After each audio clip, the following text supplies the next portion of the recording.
Historia número 1. La habitación 213. Yo era recepcionista en un hotel antiguo del centro de Mendoza. De esos con pasillos largos, alfombras raídas y ascensores que crujen más de lo que suben. El lugar tenía 4 pisos, pero en la planilla de habitaciones nunca aparecía la 213. Entre la 212 y la 214 había una pared lisa, sin puerta. Un viernes por la noche, un hombre se presentó en recepción empapado por la lluvia. No tenía reserva y pidió una habitación en efectivo. Se lo veía tenso, ojeroso. ¿Puedo quedarme en la 213? Preguntó sin rodeos. Me reí. Esa habitación no existe, señor. Si existe, insistió. Y la necesito esta noche. Le ofrecí otra, pero se negó. Cuando miré hacia atrás por un segundo, el hombre ya no estaba. Y algo imposible había ocurrido, la llave de la 213 colgaba del panel.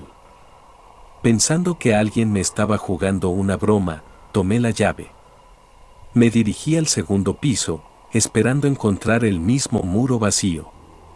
Pero no, ahora había una puerta. Oxidada. Con el número 213 clavado torcido. Abrí. El interior olía a humedad y madera podrida.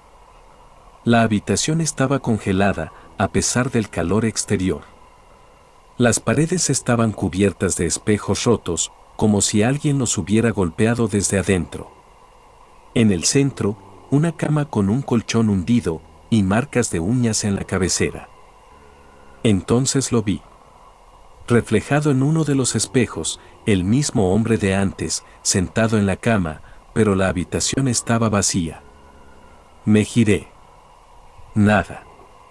Solo el reflejo, sonriéndome.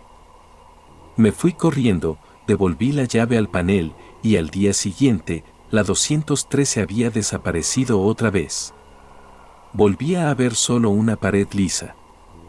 Desde esa noche, cada viernes, aparece una reserva fantasma a nombre de Alejandro Marchi, fallecido en ese hotel en 1983, en la habitación 213, que fue clausurada después de que su cuerpo apareciera frente a un espejo, sin rostro.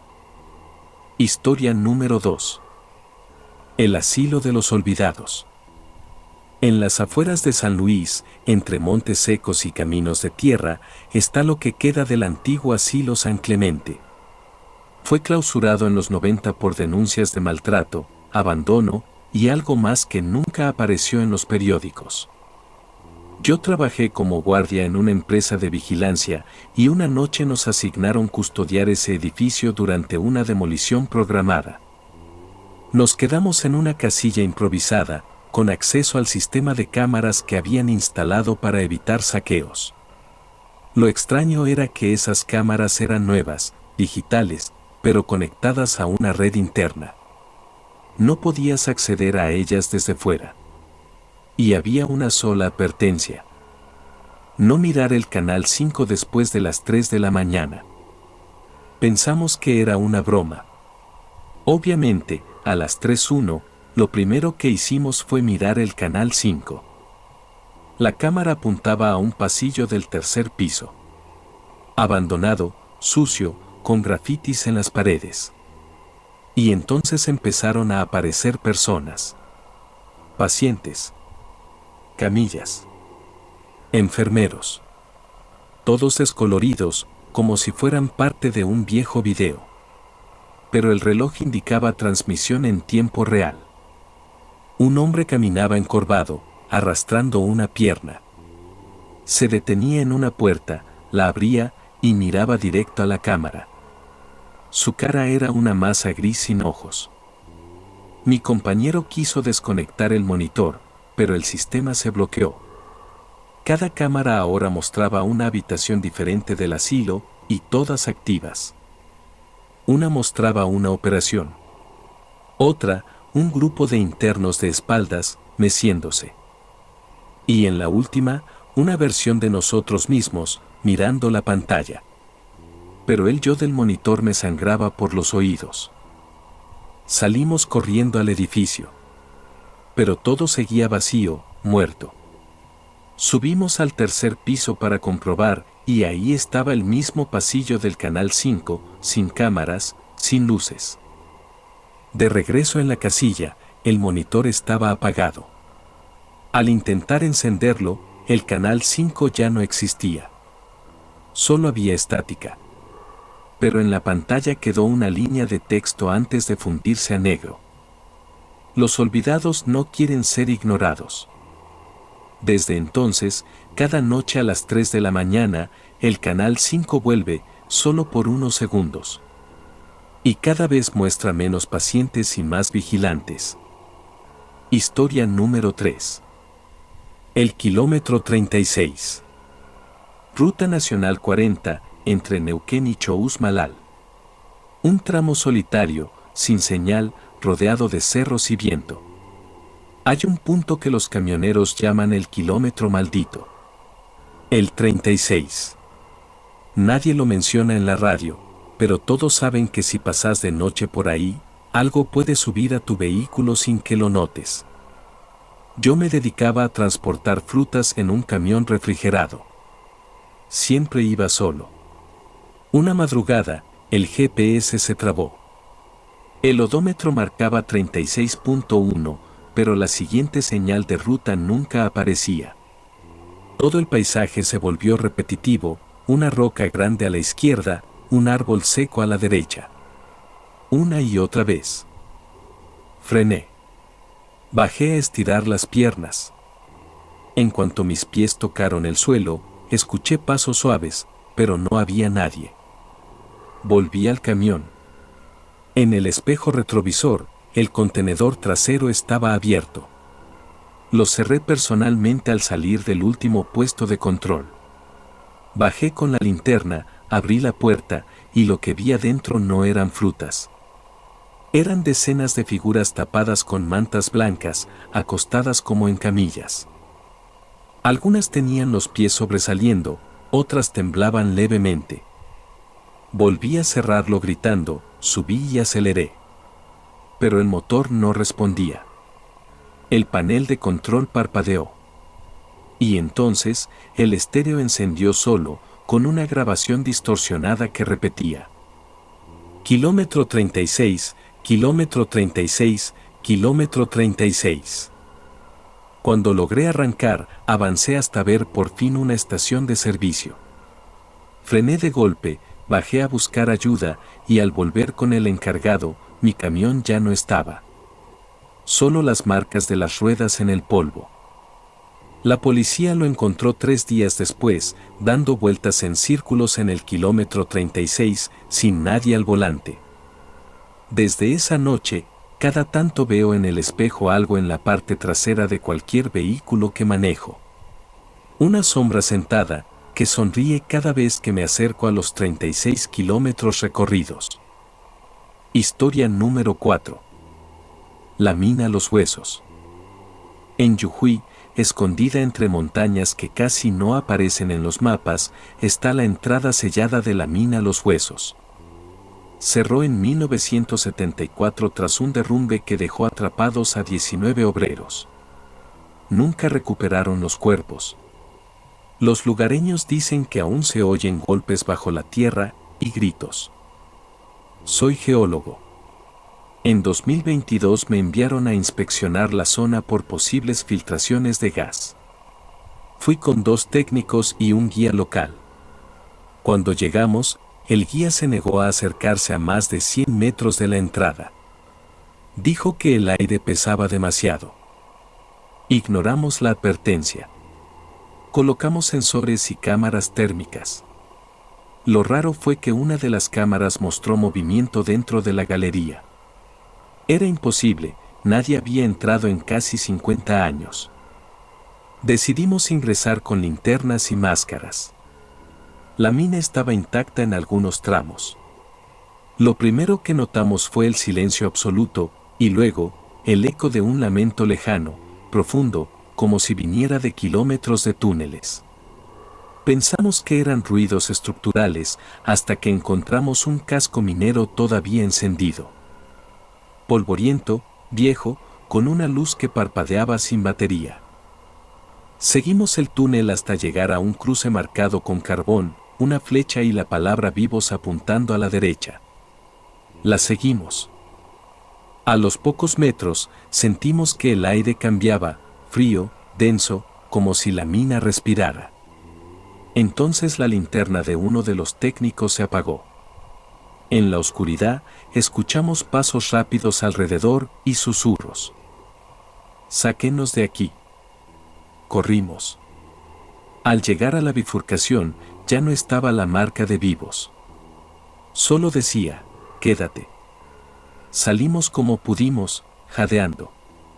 Afuera, el guía nos esperaba con los ojos en blanco, murmurando. «Ahora ya los escuchan también, ¿no?». Volvimos semanas después con más equipos.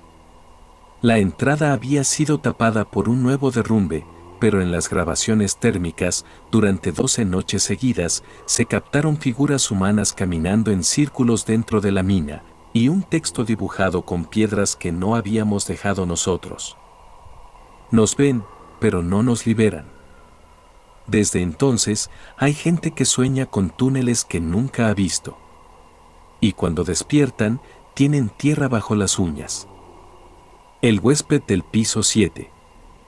En las sierras de Córdoba, hay un hotel de lujo que cerró abruptamente en los años 80 tras una serie de desapariciones inexplicables.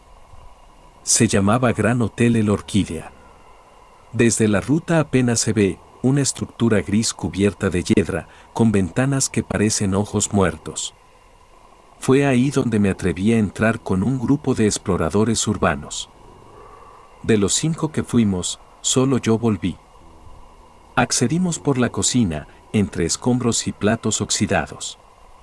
El vestíbulo aún conservaba un viejo piano desafinado y un libro de registro abierto, como si el último huésped acabara de llegar. Pero lo más inquietante fue el ascensor, funcionaba perfectamente, y solo tenía un botón encendido, el del piso 7. Nos subimos, riendo nerviosos. Al llegar, las puertas se abrieron con un sonido seco. Un pasillo angosto, cubierto por alfombra desgastada y lámparas titilantes. Todas las puertas estaban cerradas, salvo la 715. Entramos. La habitación estaba impecable. Cama tendida. Televisor encendido, mostrando estática. Y sobre la mesa, una bandeja con comida, aún caliente. Uno de nosotros, Matías, bromeó. Bueno, al menos el servicio a la habitación sigue activo. Fue el último en hablar. Porque apenas tocó la bandeja, la puerta se cerró de golpe. Las luces se apagaron y una voz salió del televisor. ¿Reservaste con desayuno incluido? Corrimos hacia la puerta, pero no se abría. Matías empezó a sangrar por los oídos y cayó convulsionando. Las paredes empezaron a latir como un corazón, y por el espejo del baño se asomó una figura con uniforme de botones dorados, sin rostro. Logramos forzar la salida. En el pasillo, ahora todas las puertas estaban abiertas. Y desde cada una emergía un huésped pálido, mirándonos sin ojos, sin moverse, solo respirando fuerte. Tomamos el ascensor. Pulsamos todos los botones, pero el panel solo respondía con una palabra. Check-in confirmado. Bajamos por las escaleras. Cuando salimos, el hotel seguía en ruinas. Pero al mirar atrás, el lobby estaba iluminado, lleno de gente estática, congelada en el tiempo. Esa noche, recibí un correo sin remitente con asunto. Gracias por su estadía en el Orquídea. Su habitación seguirá esperándolo. Cada año, el 15 de julio, alguien me llama desde un número oculto. Y una voz sin garganta repite. Check-in confirmado, piso 7. El pabellón de los inmóviles. En el borde de una localidad pequeña de Mendoza hay un asilo llamado San Isidro Labrador. Funciona desde 1929. Nunca cerró, nunca cambió de administración, y lo más extraño, sus pacientes más antiguos siguen con vida y no han envejecido desde hace décadas. Me enteré de esto al buscar información sobre un familiar desaparecido en 1974. Mi tío abuelo, Rubén, fue internado allí por episodios de delirio. Años después, el asilo afirmó que había fallecido, pero nunca mostraron un acta ni un cuerpo. Decidí hacerme pasar por voluntario para ingresar. Me asignaron el pabellón C, también llamado por el personal como el de los dormidos. Ahí, 12 ancianos permanecían en camas individuales. Todos respiraban. Ninguno hablaba. Ninguno parpadeaba. Solo estaban inmóviles, como estatuas de carne. La enfermera a cargo me dijo que el doctor Menéndez, jefe del pabellón, pasaba todas las noches por ahí con un estetoscopio viejo. Pero nadie lo había visto en años. Supuestamente aún trabajaba, pero no había registros recientes de él. Una noche, lo vi. Tenía un delantal color crema amarillento, los labios cosidos y unos ojos completamente negros. Pasó revisando cama por cama, murmurando nombres en latín, hasta detenerse frente a uno de los cuerpos. Rubén Barreiro, susurró. Era mi tío. No había envejecido ni un día desde la foto familiar del 74. Intenté tocarlo, pero su piel estaba fría, casi cristalina. Y entonces, abrió los ojos. Solo me dijo una palabra. Corre. Las luces del pabellón se apagaron. Todas las camas empezaron a temblar. Los pacientes se sentaron, mirándome al unísono, sus bocas abiertas en un grito silencioso. El doctor Menéndez flotaba sobre el piso, con los pies al revés y goteando sangre negra por los ojos. Corrí hasta salir por la ventana del depósito. Al día siguiente, volví con la policía. El pabellón C ya no existía. En su lugar, había un jardín cercado con estatuas de piedra. 12 figuras con rostros humanos, todas acostadas. Una tenía el rostro exacto de Rubén. Nunca logré demostrar lo que vi. Pero desde entonces, tengo los sueños de un anciano paralizado, que observa el techo blanco de un pabellón y siente que alguien, todas las noches, le cose los labios. Historia número 7. Medianoche en la casa en Derlin. En un pequeño pueblo del sur de Entre Ríos, hay una casa de campo abandonada conocida por los locales como la casa en Derlin. Está a unos 20 minutos de la ruta, rodeada de árboles secos y alambre oxidado. Todos saben que ahí ocurrió algo horrible en 1951, pero nadie se atreve a contar los detalles. Yo me interesé en ella por un antiguo informe policial. Decía que un hombre, Thomas Sunderland, asesinó a su esposa y a sus 3 hijos con un hacha, y luego se suicidó colgándose en el desván. Lo raro, la escena se repitió en 1971, 1991 y 2011, siempre con nuevos ocupantes. Siempre un hombre. Siempre con un hacha. Quise comprobarlo por mí mismo, así que fui el 31 de octubre con una cámara, linterna y reloj de pulsera. Entré poco antes de la medianoche. La casa crujía, olía a madera podrida y ratas. Pero todo estaba intacto, platos sobre la mesa, fotografías en las paredes, incluso un hacha oxidada sobre la chimenea. A las 12 en punto, algo cambió. La luz de la linterna parpadeó y empecé a escuchar pasos descalzos en el piso superior. Corrí hacia la escalera, pero lo que vi me heló la sangre. Una mujer ensangrentada bajaba con un niño en brazos, gritando en silencio. Tras ella, un hombre con ojos vacíos y la ropa del año 1951 sostenía el hacha con ambas manos. Me miró. Y sonrió. El reloj marcaba las 12:01 cuando el hacha atravesó la pared junto a mí. No fue un fantasma. Fue real.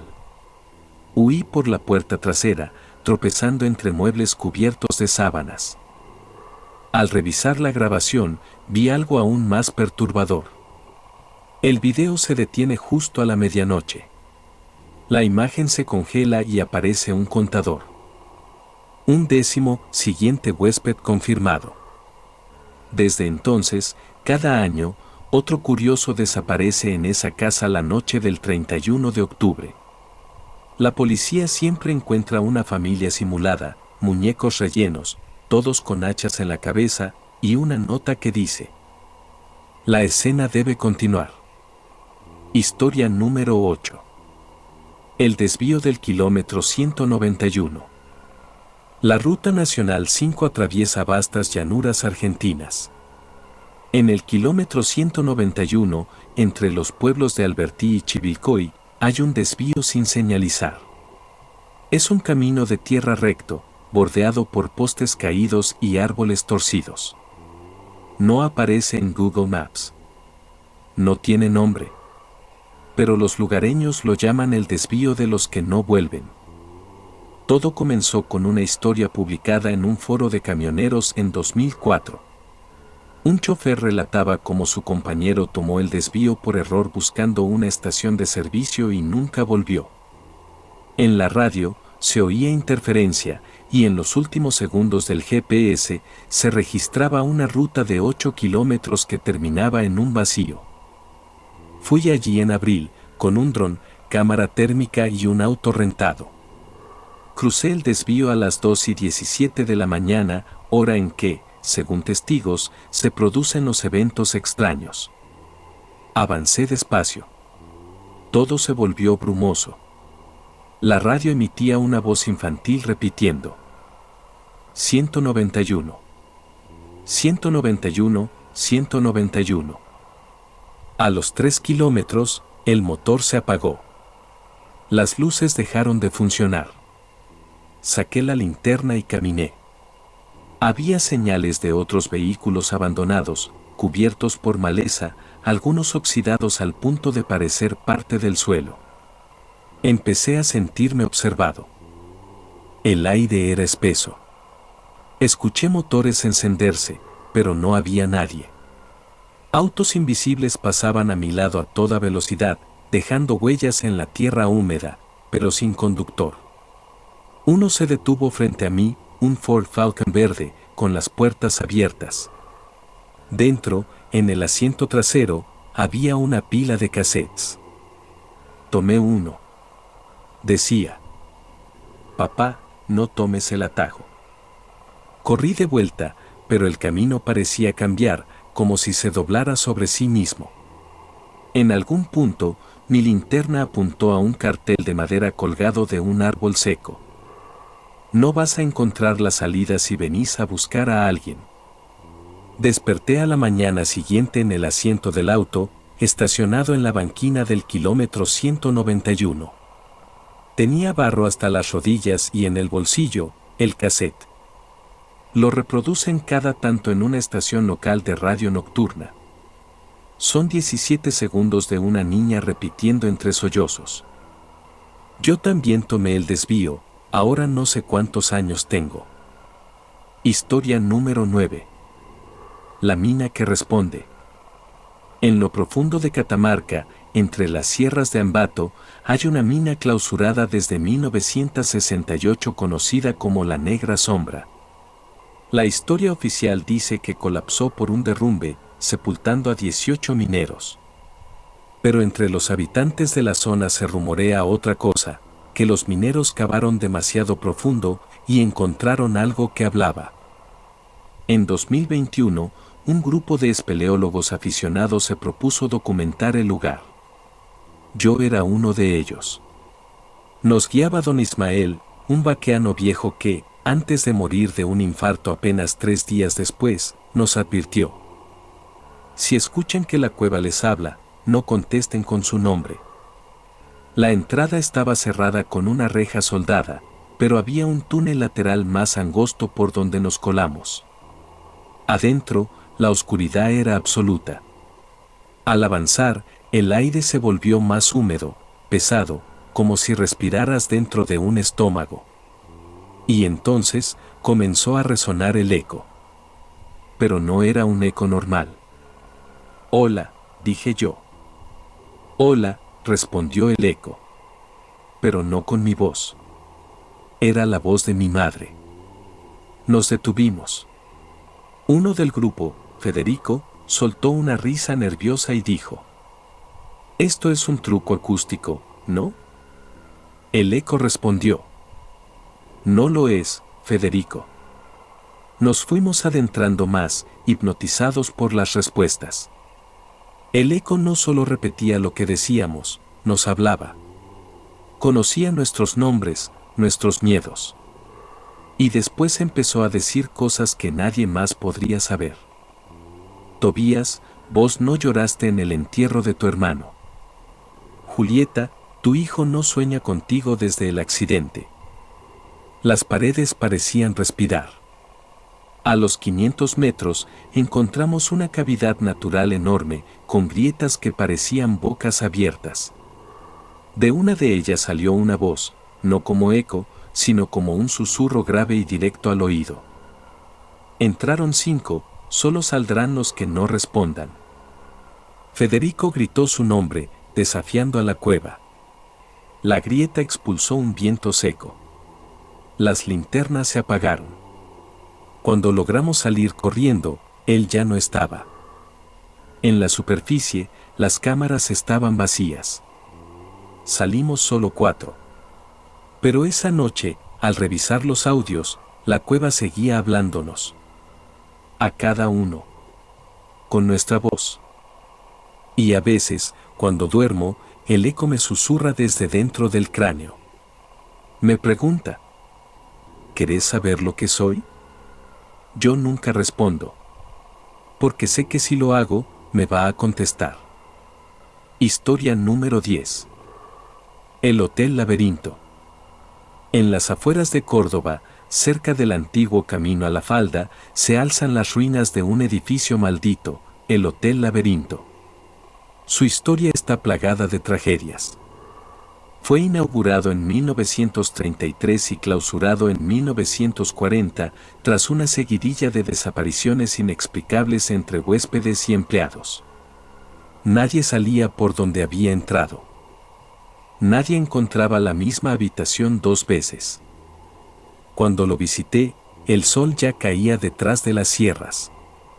Me acompañaban 2 amigos con linternas y mapas del plano original. Nada más cruzar el vestíbulo, nos dimos cuenta de que algo no encajaba. El pasillo que debía ir hacia las escaleras ahora conducía a la cocina. Las puertas se multiplicaban como si el hotel tuviera vida propia. Probamos abrir una habitación. Era la 203, según el número oxidado. Al cerrarla detrás nuestro, nos encontramos en una sala completamente distinta. Doble altura, alfombra roja, cortinas nuevas. Había un televisor encendido, sin cables ni electricidad visible. Transmitía una cámara de seguridad que nos mostraba a nosotros, en esa misma habitación, dormidos. Salimos. El pasillo era otro. Más corto. Y el número de la habitación ahora era 314. Pasaron las horas. Perdimos el sentido del tiempo. Comenzamos a dejar marcas con tiza en las paredes, pero desaparecían.